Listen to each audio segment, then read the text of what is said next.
Thank you so much. Good afternoon. My name is Uladzislau Sychevich, and I represent the largest media organization in Belarus, the Belarus Today Publishing House. It is a media holding that unites the country's 5 largest newspapers, a radio station, and a network edition. And I would like to thank the organizers of this conference for the hospitality and the opportunity to tell such a wide and representative audience about the development of the media in Belarus and our role in promoting the BR initiative. First of all, I would like to note that Belarus is one of the first countries that not only supported the concept of the Silk Road, but also began its practical implementation in the country.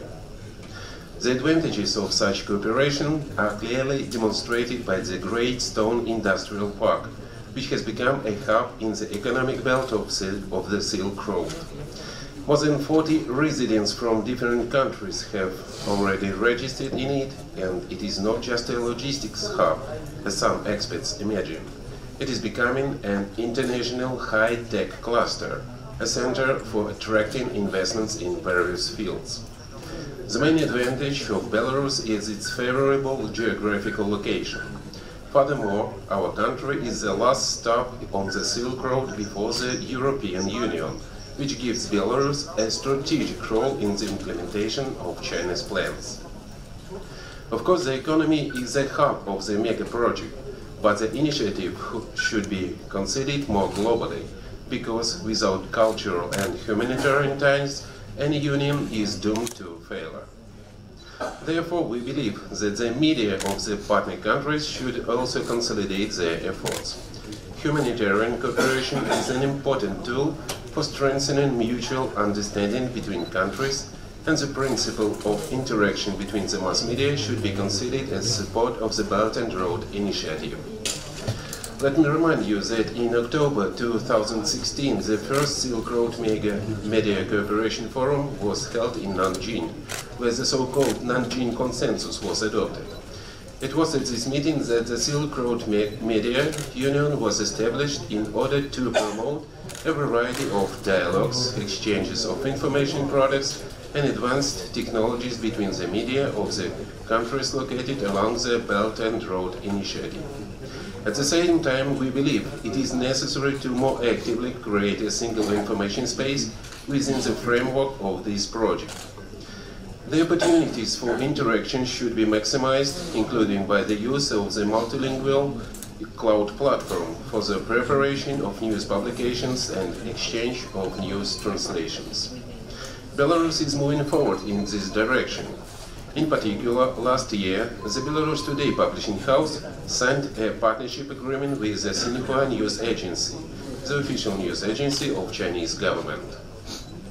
Materials on both China and Belarus are published on a mutual basis. A special heading, Window to China, has been created on the website of our holding.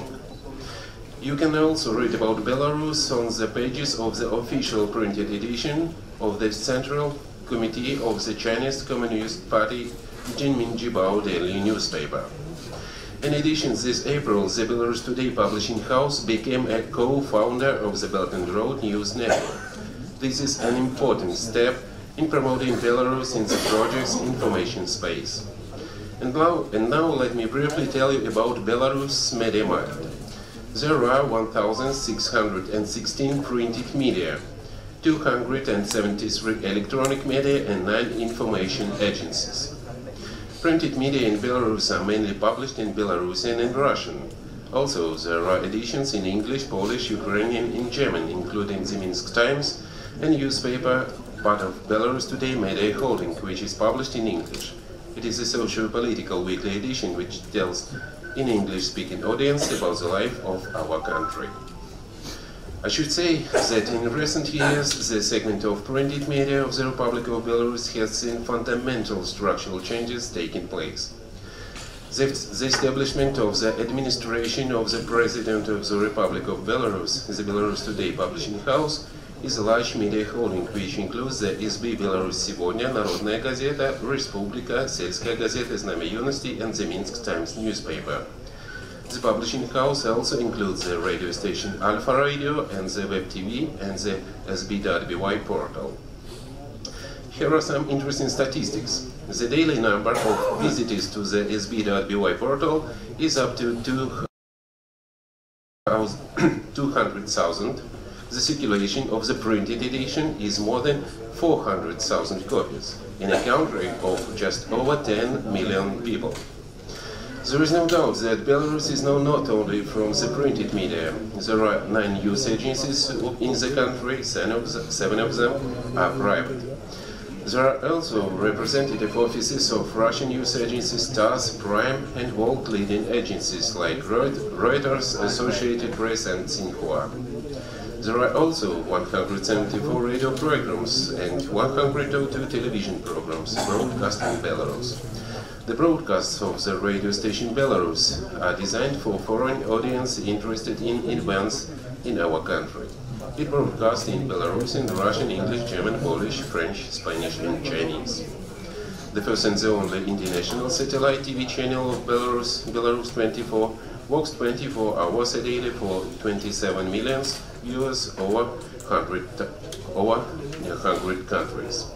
As you can see, the media market of Belarus is well developed and meets the need of quality content, including the implementations of the BR initiative.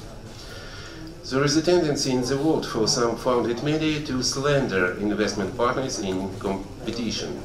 In many media you can read a great deal of skepticism about the appropriateness of China's initiative.